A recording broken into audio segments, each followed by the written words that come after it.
Hi guys. So this week, as promised, after creating your pro and con lists for your letter to the editor last week, we are now going to start tackling the writing of our claim and the research that is going to have to go with the letter to the editor. Because remember, we're going to have reliable facts and figures, statistics in order to make our persuasive letter to the editor a powerful statement that has data to back it up. So let's get started here by checking out our learning targets. So the learning targets for this lesson are, I can choose my topic and write a rough draft of my claim. Now, most of you have already chosen your topic, and we're going to get that list going so that you guys can claim it. That being said, if you only just know your topic, you are in good shape because you don't have to have turned it into me. The only thing that you have to turn into me is if you decide to use a topic not on the list. And again, you need to message me or email me. And at this point, I haven't heard anything from anyone. So if you need to, please get a hold of me so I can get that approved for you. All right, so that's the first learning target, choosing the topic and writing a rough draft of your claim. And then I can begin research to gather reliable evidence for my letter to the editor. And that's going to be what you're going to work on this week, is researching and gathering that reliable evidence, so evidence that you can trust, for your letter to the editor.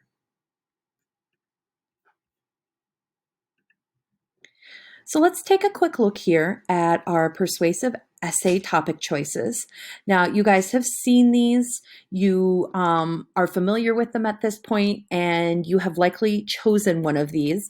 I do recommend choosing from this list because I have research pieces that you guys can use. And if you choose your own, you have to come up with your own, but I, of course, will help you with those if you need it. But if you are passionate about something and you want to write your persuasive letter to the editor using that, absolutely. Just get a hold of me to approve it. So remember, choose one of these, and then you will have created your pro and con list from last week. And based upon the pro and con list that you have written, you are going to write your claim, which will be your thesis statement. And remember that this is what we're building, okay? You are going to have your claim. So that's your position or belief about the topic. You're going to have 3 reasons, and that's in your own words. So let's see here. Let's do a claim. Should students have to wear uniforms? And say you are for wearing uniforms. You can say, I believe that students should wear uniforms to school. And your first reason is it makes it easier to choose their outfits in the morning. Reason number 2 would be, I believe that it's easier for students to focus if everybody is wearing the same uniform. And reason 3 is that it creates a professional look that students become accustomed to. I'm just saying things off the top of my head right here. But those would be my 3 reasons. And then I would need to include evidence that is specific to that reasons and it's supporting it. Remember, when we're talking about evidence, we're talking about statistics, data, quotes, anecdotes, which can be stories, but you're going to be focusing on researching and using that research as your evidence. Now, I know you guys have experience writing a thesis statement, but I did want to go over and use this quick video here to help you to get into thesis statement writing mode.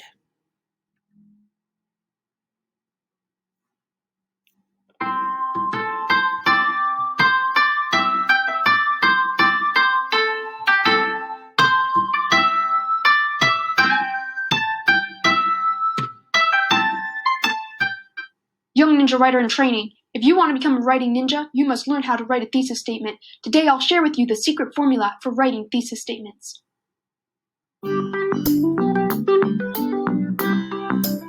How to write a thesis statement. What is a thesis statement? The thesis statement summarizes your position on the topic of your paper. The thesis acts as a roadmap for your readers. It tells them what the paper is about. It also helps you organize your paper. How long should the thesis statement be? It is usually 1 to 2 sentences long. Where should the thesis statement be in the paper? It should be the last sentence of your introduction. How do I write a thesis statement? Use a thesis formula.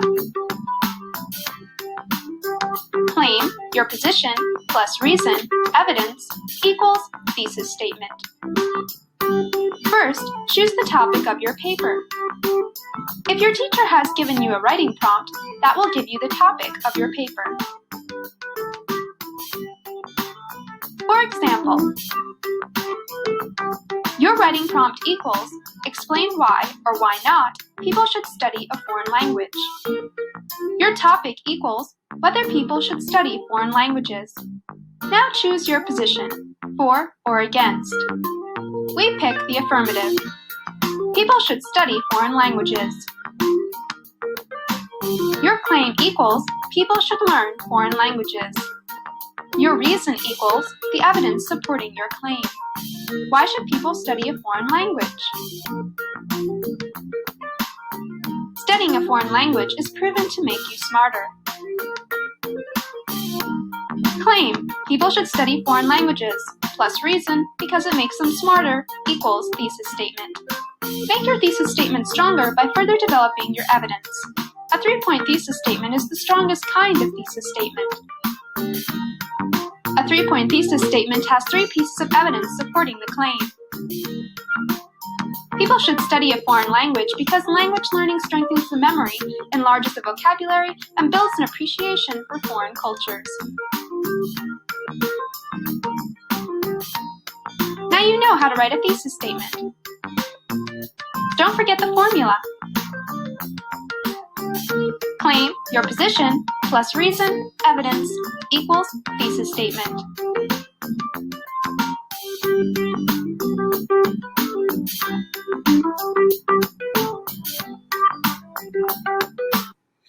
All right, you guys, so that's pretty straightforward. We're looking at a pretty simple formula. So you are going to want your belief, and then you set up your reasons, right? So a thesis statement is always one sentence that states your belief about a topic. A thesis statement usually includes a forecast, which means it's a brief preview of your arguments. So I believe that students should wear uniforms to school because it helps them to create a professional environment. It allows them to have the freedom to not have to make that choice in the morning for their clothing. Obviously, I would say this in a better and more succinct way. And I can't remember what our third argument was. Oh my goodness, look at me forgetting these things. So you want to have your 3 arguments, 1, 2, 3. Now, we're not writing a persuasive essay, but instead a letter to the editor. But we still need to have a thesis statement. We still need to assert our beliefs of why we are writing this letter to the editor. All right. So I believe, followed by what your assertion, your claim, because, and then your 3 arguments. And if we go back up here, you can see claim, 3 reasons. That's what you are creating your thesis statement out of. So this week you're going to you're actually going to be using something that looks very similar to this, and you are going to be writing your claim in there. And then after some research and looking at your pro-con list, you're going to put in your 3 reasons, and then you're going to hand it in. And then this week you're going to work on writing down evidence to support those 3 reasons. And then once you've completed that, you will hand that in. So it's a 2-step process: claim, then reasons, evidence. All right, so let's talk a little bit about research. So after you've written your thesis statement, you are going to need to complete some research because you are going to be required to have at least one piece of research in your letter to the editor that supports your claim. Now, if you look at the list, you have, if you look back up here at our little building blocks, you have spots for 3 pieces of evidence. Now, you can have 3 statistics, 3 reasons, 3 statistics or 3 quotes if you want to, but you are only required to have one that comes from an external source. The other 2 could be anecdotes. They could be personal stories. That works as well, but you have to have at least one quoted piece of evidence from an article. All right. So how do you research? You're going to choose an article from the list, and you're going to be provided. With 2 different lists. The first one is your persuasive essay research websites. You do not have to use these, but I highly recommend using them to get yourself started. So here's the topic: should college athletes be paid for playing? There's pro and con ones. You can take a look at them and see if the articles support your viewpoint and what you want to cover. The other list is, these are called deep web searches, and we'll cover in a second the difference between the 2. And this will actually take you to, here, let's click on this one. This will actually take you to Gale in context. Gale is a library research database, and it will give you articles that you can use from what we consider deep web searches.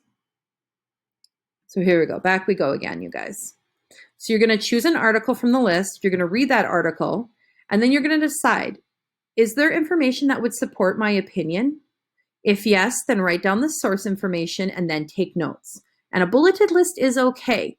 I highly recommend at least pulling one quote that you feel supports your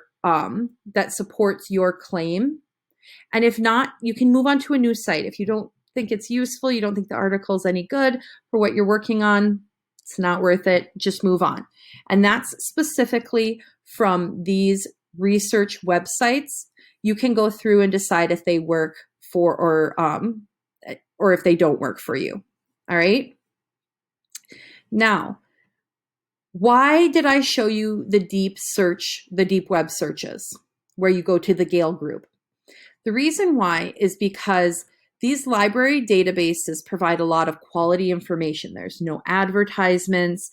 There's no underlying persuasive messaging in that regard. You're going to get better search results, and you're going to have more varied reading levels. You can listen and translate. There's going to be options for that in those, not necessarily what you'll find on regular websites. There's going to be a lot of links, images, videos, and it also will provide a citation for you. And you can export them to Google Docs really easily. Now, that's not to say you can't do that with the regular websites, but the library databases really are quality information. It's actually what I used to do was to help publish the articles that you would find in something like Gale Group. That was a part of my job when I worked at the University Press. So I'm really familiar with the quality of the information that is used in those library databases. Now, if we look at our pieces of research, so we have our regular research websites, which is more of our surface web. And then if we look at our deep web searches, which is our Gale group, you find something that you really like and you want to use. You are going to be provided with a Google Doc where you can put in your article title, the author, the website title, and then the URL it came from, the date published, and the date you accessed it. So obviously it's not going to be 2017. That's going to be 2021. But it's important to take a look at the date that it's published. So what from this source do you want to use in your persuasive essay? Note details you include in your essay or direct quotes from the source. Remember I was talking about those direct quotes? You have to have at least one. So if you're looking at this article, you could put down NCAA's level of compensation for athletes is so far below the market rate that cheating is irresistible. 5 myths as to why athletes can't be paid. It's too hard to figure out how to pay players fairly. Pay will ruin competitive balance. And you can see that there are, you need to put at least 3 notes if you are going to be using this source. All right? It's very, very important that you take detailed notes on a source that you want to use. So then you just fill this out, and then this is what a website would look like that you're going to be pulling from, right? So this is from the persuasive essay research websites here. So you're going to have the URL is the one right across the top here. And then you have your website title, your author, your date published, and your article title. And then you read the article and you include that information into in your notes section. And this is going to be why we're doing this is so that you have a reference to go back to pull information to write your letter to the editor, because you need these referenced sources. Because remember how we talked about that having evidence and statistics and data makes your persuasive essay that much more persuasive because you have reliable facts and data to back it up. All right. I know this is a lot of information right now, but we will be working through more of this week during the Class Connect and talking about resources at that point. But I do want you guys to get started on your research utilizing either the research websites or the deep web searches, and get going on the research, and we'll talk more about specifics this week. All right, let me know if you have any questions. I'll talk to you guys soon.